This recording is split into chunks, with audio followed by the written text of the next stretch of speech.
Hello student, पिछली video में हम लोग साझेदारी संलेख के बारे में पढ़े थे, जिसमें से हमने आपको बताया था कि साझेदारी संलेख किसे कहते हैं और साझेदारी संलेख की मुख्य बातें क्या होती हैं, और जब साझेदारी संलेख का अभाव रहता है तब भारतीय साझेदारी अधिनियम 1932 के अंतर्गत कौन से नियम बनाए गए हैं।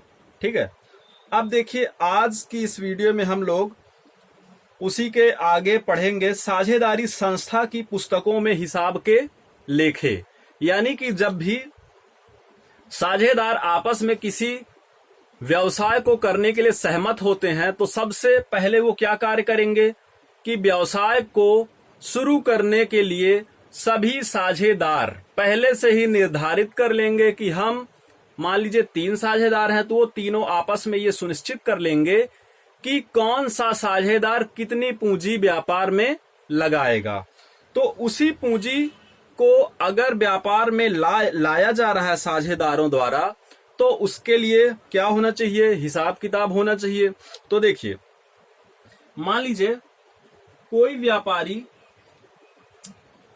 तीन साझेदार हैं। 3 साझेदार अगर मान लेते हैं हम, ए है, बी है और सी है, तो ये जब पूंजी लाएंगे तो इसके लिए आप जर्नल एंट्री कर सकते हैं। जर्नल एंट्री अभी हम आपको बताएंगे कैसे करना है। और कभी कभी व्यापार को चलाने के लिए पूंजी हो सकता है कि उनके पास पूंजी ना हो, कोई साझेदार पूंजी ना ला रहा हो, बल्कि पूंजी के अतिरिक्त, कहने का मतलब नकद पूंजी मान लीजिए नहीं लगा रहा है साझेदार, वो नकद पूंजी के अतिरिक्त कोई संपत्ति लगा रहा है तो उसके लिए अलग से एंट्री होती है। और अगर नकद पूंजी साझेदार द्वारा लगाया जाता है तो उसके लिए अलग से। तो हम दोनों प्रकार की एंट्री आपको बता रहे हैं। तो पहले है देखिए, पूंजी नकद के रूप में लाने पर। ठीक है, पहली क्या हो गई, पूंजी नकद के रूप में लाने पर। तो ध्यान से देखिएगा, पूंजी कैसी लाई जा रही है, नकद लाई जा रही है। अच्छा, नकद का मतलब क्या लाया जा रहा है, कैश लाया जा रहा है व्यापार में।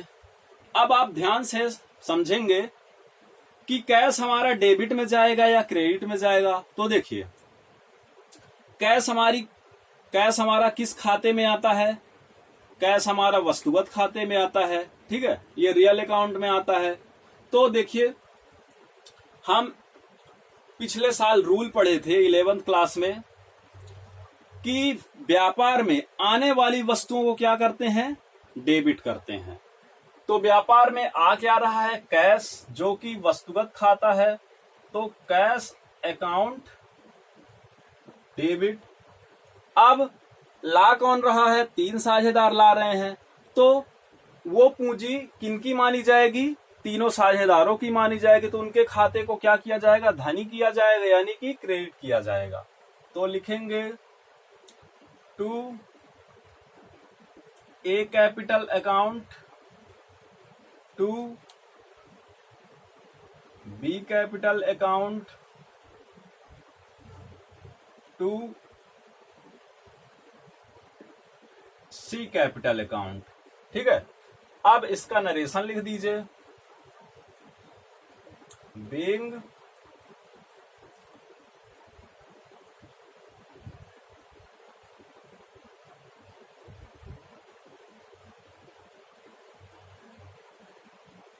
कैश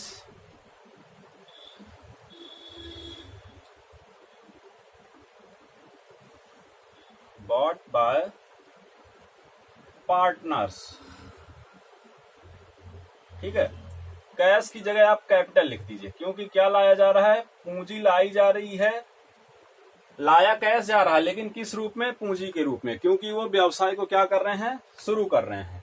तो एक तो ये आपका पूंजी नकद के रूप में लाने पर हो गया। अब मान लीजिए कोई साझेदार पूंजी लगा तो रहा है लेकिन कैश नहीं लगा रहा है। कैश की जगह क्या लगा रहा है, कोई संपत्ति लगा रहा है। संपत्ति में क्या हो सकता है, फर्नीचर और कोई यंत्र हो गया, मशीनरी हो गई, भूमि भवन, कुछ भी हो सकता है। तो मान लीजिए इसी की जगह पे आपका है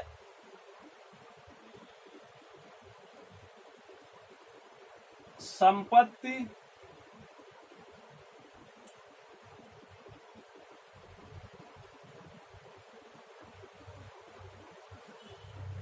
के रूप में। मान लीजिए अब संपत्ति के रूप में व्यापार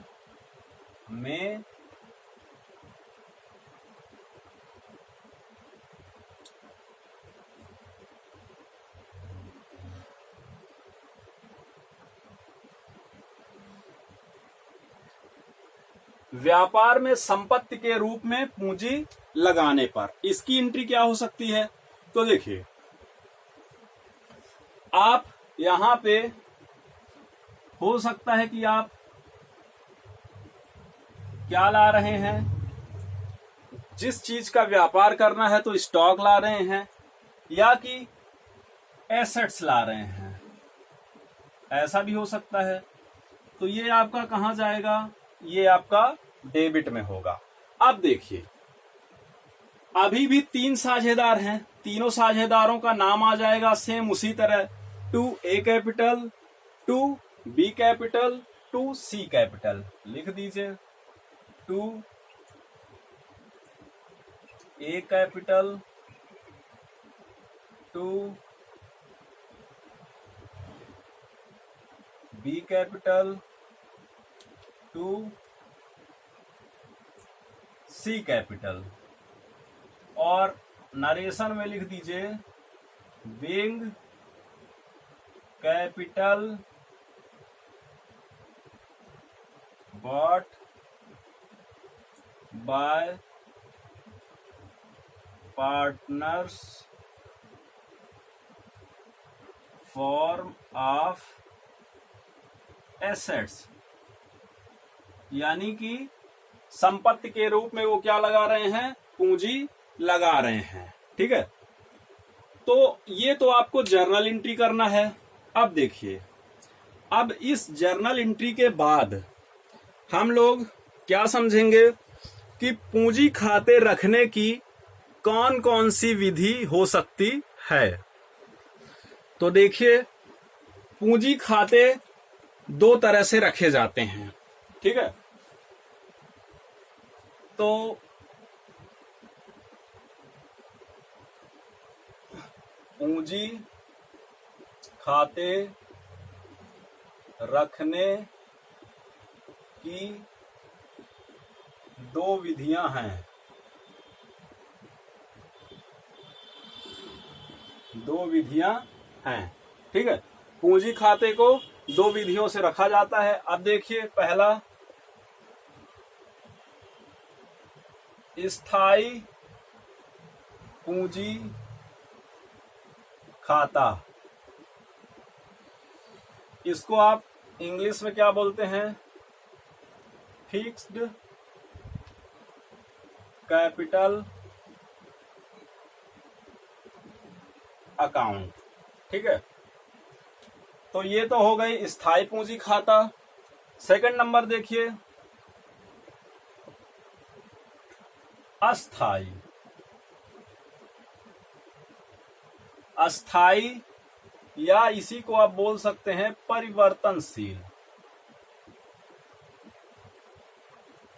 अस्थाई या परिवर्तनशील खाता। ठीक है, तो पहली क्या हो गई, स्थायी पूंजी खाता। दूसरी कौन सी हो गई, अस्थायी पूंजी खाता। और अस्थायी पूंजी खाते को ही हम क्या बोल सकते हैं, परिवर्तनशील पूंजी खाता। इसको हम क्या बोलेंगे इंग्लिश लैंग्वेज में, फ्लक्चुएटिंग कैपिटल अकाउंट। ठीक है, अब आपको यह ध्यान रखना है कि स्थायी पूंजी खाता, अब हम सबसे पहले स्थायी पूंजी खाते के बारे में चर्चा करेंगे और आपको स्थायी पूंजी खाते में सबसे पहले देखना है कि इसमें इसका नाम स्थायी पूंजी खाता क्यों रखा गया है। तो ध्यान दीजिएगा, हम चर्चा कर रहे हैं स्थायी पूंजी खाते की। तो इसमें देखिए, इसमें 2 खाते बनाए जाते हैं।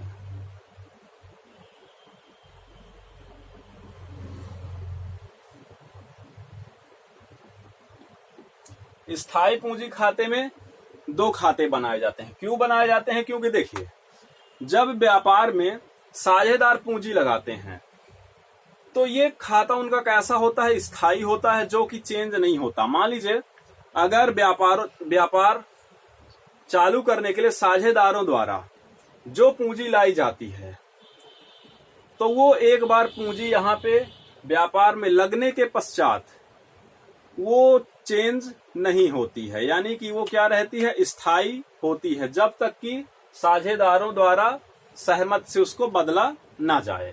ठीक, तो देखिए, जब स्थायी होती है तो इसमें जरूरत ये पड़ती है कि यहाँ पे कोई दूसरा खाता भी खोला जाए।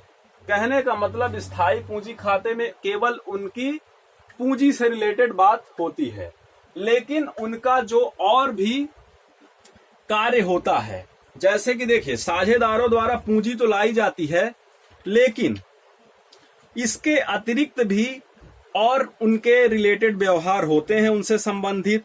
जैसे कि देखिए, आहरण हो गया। मान लीजिए साझेदार क्या कर रहा है? अपने पर्सनल यूज के लिए कुछ पूंजी निकाल रहा है।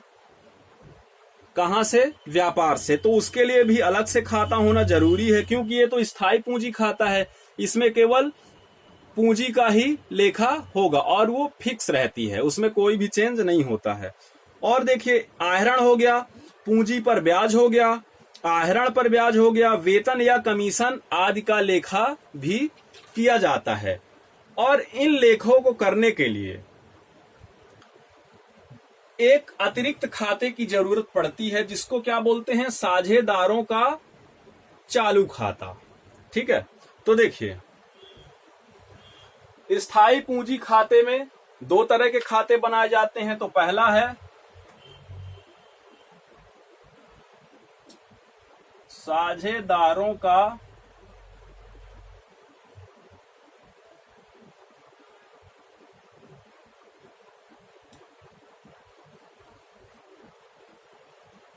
और दूसरा है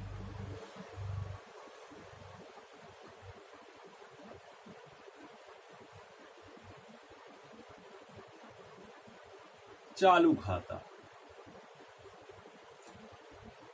तो पहला खाता कौन सा है? साझेदारों का, यहां पे पूंजी आएगा, साझेदारों का पूंजी खाता।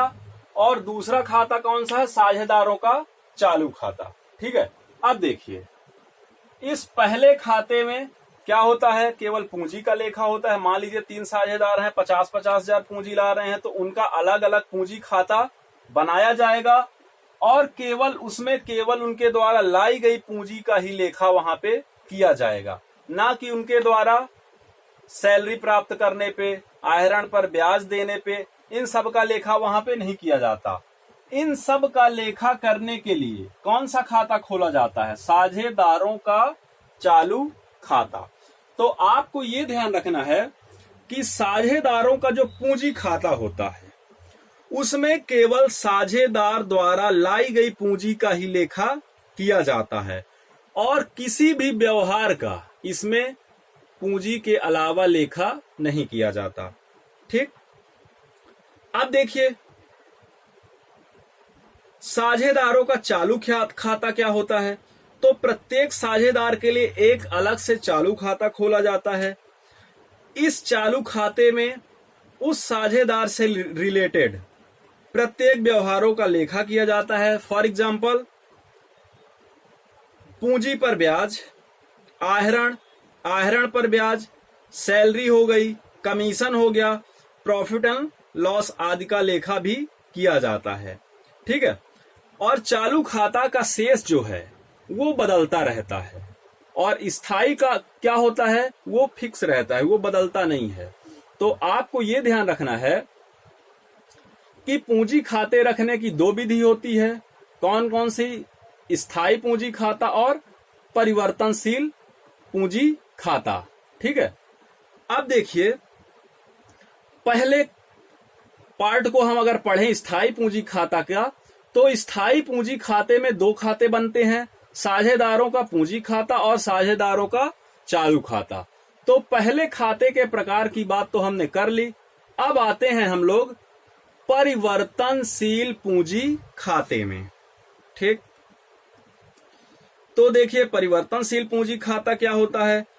तो इस पद्धति के अनुसार, मतलब परिवर्तनशील पूंजी खाते की पद्धति के अनुसार लेखा करने के लिए सिर्फ एक ही खाता खोला जाता है, और वो क्या है? वो है पूंजी खाता। तो देखिए पूंजी खाते में पूंजी का लेखा तो किया जाता है। कहने का मतलब जो आपका परिवर्तनशील खाता होता है उसमें पूंजी का लेखा तो किया ही जाता है, साथ ही साथ इसमें आपके आहरण पर ब्याज और पूंजी पर ब्याज, वेतन, कमीशन, लाभ या हानि आदि का भी लेखा किया जाता है। ठीक, अच्छा, अब इसका अगर हम संक्षिप्त रूप में इसको समझें तो आपको यह ध्यान रखना है कि स्थायी पूंजी खाते में दो प्रकार के खाते बनाए जाते हैं, और जो परिवर्तनशील पूंजी खाता होता है उसमें केवल एक ही खाता बनाया जाता है। इसके बाद हम लोग स्थायी एवं परिवर्तनशील पूंजी खाते में अंतर पढ़ेंगे। तो देखिए सबसे पहले तो देखना है कि स्थायी पूंजी खाता और परिवर्तनशील पूंजी खाते का शेष कैसा होता है। तो देखिए स्थायी पूंजी खाते का शेष आपको ध्यान रखना है हमेशा क्या होता है? क्रेडिट होता है, और परिवर्तनशील पूंजी खाते का शेष मुख्य रूप से क्रेडिट होता है, लेकिन कभी कभी डेबिट भी हो सकता है। उसके बाद देखिए स्थायी पूंजी खाते में केवल आप पूंजी का ही लेखा करते हैं, और परिवर्तनशील पूंजी खाते में आप पूंजी का लेखा तो करते ही हैं, साथ ही साथ पूंजी पर ब्याज, वेतन, लाभ, हानि व आहरण आदि का भी लेखा करते हैं। ठीक है, अब देखिए तीसरा नंबर, पूंजी की स्थिरता। तो स्थायी पूंजी खाते में पूंजी हमेशा क्या होती है? स्थिर रहती है, फिक्स रहती है, जबकि परिवर्तनशील पूंजी खाते में पूंजी लगातार परिवर्तित होती रहती है। फोर्थ नंबर देखिए चालू खाता।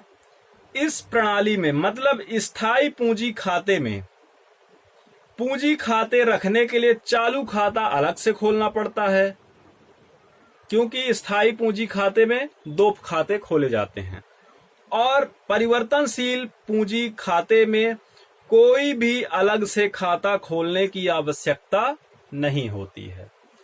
तो ये तो था पूंजी खाते से रिलेटेड टॉपिक। अब इसके बाद हम लोग नेक्स्ट वीडियो में पढ़ेंगे गुडविल, कि आपकी गुडविल क्या होती है। गुडविल टॉपिक सभी बच्चे एक बार वीडियो समझाने से पहले, क्योंकि इसकी नोट्स आपको बनवाई जा चुकी है, तो गुडविल का टॉपिक आप लोग एक बार खुद से पढ़ें, उसके बाद आपको और अच्छे से भी समझने में आसानी होगी। और गुडविल आपका इस लेसन में लास्ट टॉपिक है। गुडविल का आपको हम अर्थ बताएंगे, प्रकार बताएंगे, परिभाषा बताएंगे और इसके नेचर बताएंगे, यानी कि प्रकृति बताएंगे। ठीक, इसके बाद आपको इंटर होना है न्यूमेरिकल पार्ट में, और इस लेसन में आपके लिए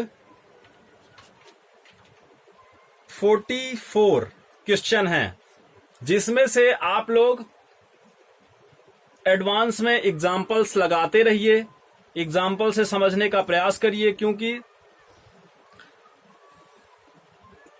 आप जितना ही आगे आगे सवाल को सॉल्व करते जाओगे आपको उतना ही फायदा होगा। उसके बाद हम आपको अल्टरनेट पे एक क्वेश्चन बताएंगे, दूसरा आप सॉल्व करेंगे, इस तरह आपको हम हेल्प करेंगे। तो सभी बच्चे ध्यान से स्थायी पूंजी खाते और परिवर्तनशील पूंजी खाते को पढ़ेंगे, और ये भी ध्यान दीजिएगा इसमें जो आपका डिफरेंस है स्थायी पूंजी खाता और परिवर्तनशील पूंजी खाता, ये आपका वेरी वेरी मोस्ट क्वेश्चन है। आप इसको जरूर लर्न करें। मोस्टली तो वैसे सभी हैं, लेकिन ये आपके एग्जाम में 2-3 साल से आया हुआ क्वेश्चन है। तो सभी बच्चे पढ़ते रहें। मेरी बेल विशेष उनके साथ है। Thank you.